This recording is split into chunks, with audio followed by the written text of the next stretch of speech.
Donc, bien bonjour les cinquièmes.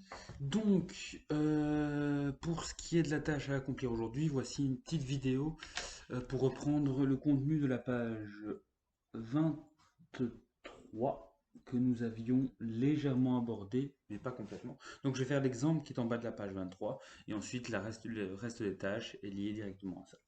Donc, on a vu qu'un tableau d'amortissement, ça explique comment on rembourse, de quelle manière on rembourse un emprunt. Donc, le premier qu'on avait vu, c'était les amortissements qui étaient constants, donc les remboursements qui étaient constants, mais on payait une somme différente chaque mois. Et on avait dit qu'il y avait une deuxième méthode, celle qui faisait en sorte que l'annuité était constante, donc la somme qu'on payait chaque mois était la même. Ce sera le reste qui va varier. Et donc, pour ça, il y a une formule tout en haut de la page 23, et donc je remets la formule en contexte. Voilà, ici. Donc, on voit que l'annuité, c'est la valeur de l'emprunt fois le taux d'intérêt divisé par 1 moins, entre parenthèses, 1 plus le taux d'intérêt pardon, exposant moins la durée. Donc prenons l'exemple du cours. Donc 60 000 euros, on emprunte 60 000 euros qu'on doit rembourser en 4 ans avec un taux de 5%. On va simplement remplacer tous les éléments.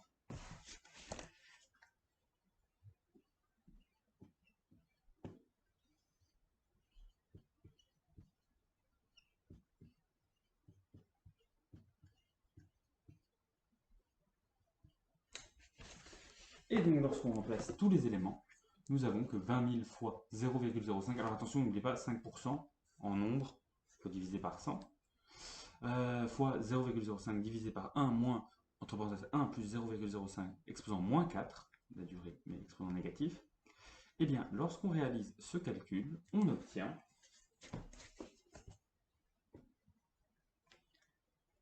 5640,23, on va arrondir 24 euros. Voilà. Donc, tout a été fait à la calculette, évidemment. Et ceci, comme nous sommes dans un cas d'amortissement, pardon, d'annuité constante, ça signifie que ça, c'est la somme que nous allons payer à chaque année pour rembourser ces 20 000 euros. Donc, cette fois-ci, c'est dans annuité, on va mettre cette somme à chaque fois.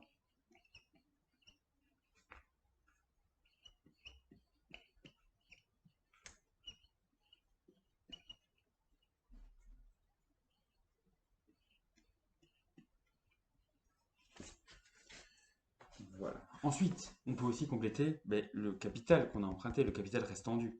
Donc, à la première période, on a 20 000 euros d'emprunt.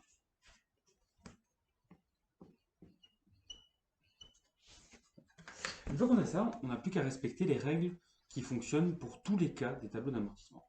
Première règle, c'est que l'intérêt est calculé à partir du capital. Donc, on va faire capital fois le taux d'intérêt, on obtiendra la valeur de l'intérêt.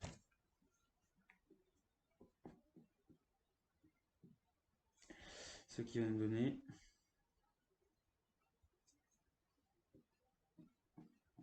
1 000 euros. Ceci fois le taux d'intérêt nous donne l'intérêt qu'on va payer. Sauf que dans le tableau précédent, on avait les deux là, on additionnait pour obtenir l'annuité. Ici, c'est différent. On sait qu'on va payer 5640 euros, quelque chose. Et en intérêt, on sait que parmi ces 5640 euros, il y a 1000 euros qui sont des intérêts. Donc, l'amortissement ici, eh ben, c'est simplement la différence qu'il y a entre les deux. 4640,24 euros.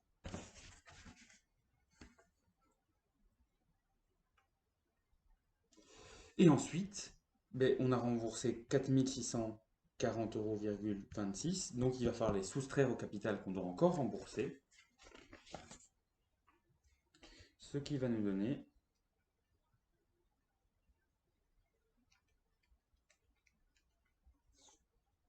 15 359,76 euros. Et donc, de cette somme, on va calculer l'intérêt. On multiplie par 0,05. On va obtenir 767,99.